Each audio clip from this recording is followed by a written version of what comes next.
Hi, Vishon, the Tough Mama here, also a part of our Team Tough community. And I just wanted to reach out to Eddie specifically. Thank you for posing your question. And this is in response to what you posted in our Team Tough community group.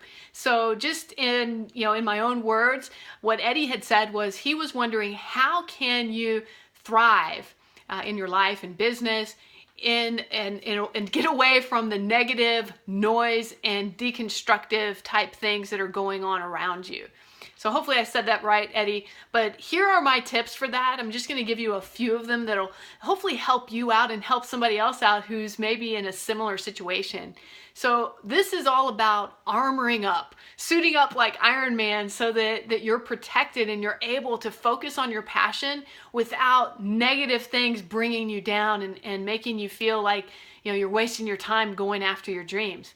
Okay, so you're not. Let's suit up, let's armor up and protect yourself from that negativity. So number one is to avoid water cooler gossip as much as you can.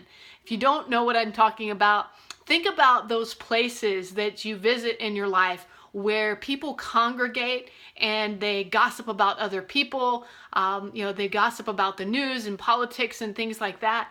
And all they want to do is talk about negative things and woe is me and the world's coming to an end.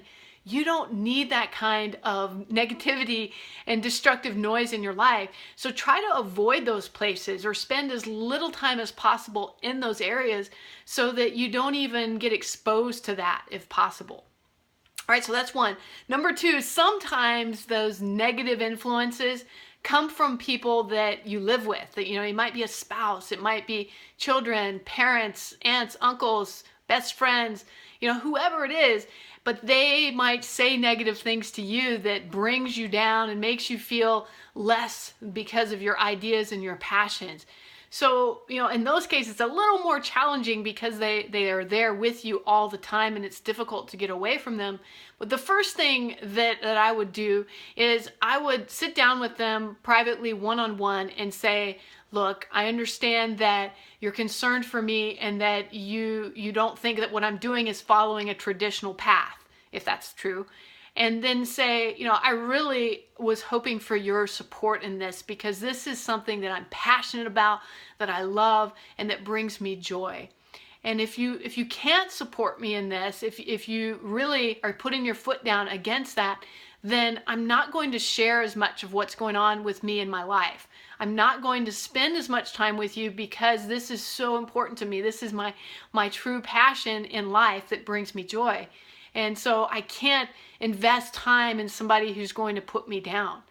Now, if this is too hard for you to say, and this definitely comes with experience because I've been in that situation, here are just a few ways that you can excuse yourself from a confrontation that might escalate and cause that negativity to go on in your life.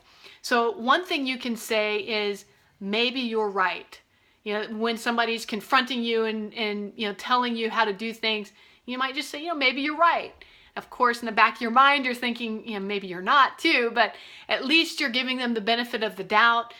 You're not confronting them on it, and it's a way to kind of excuse yourself from an escalated conversation. The second thing you might say is, thank you for bringing that to my attention. So you're thanking them. You may not really want their advice, but at least in the back of your mind, the reason they're probably saying it is because they're scared. They're coming from a place of fear. You don't need to tell them this, but you are acknowledging that in your heart and you're thanking them for bringing that to your attention.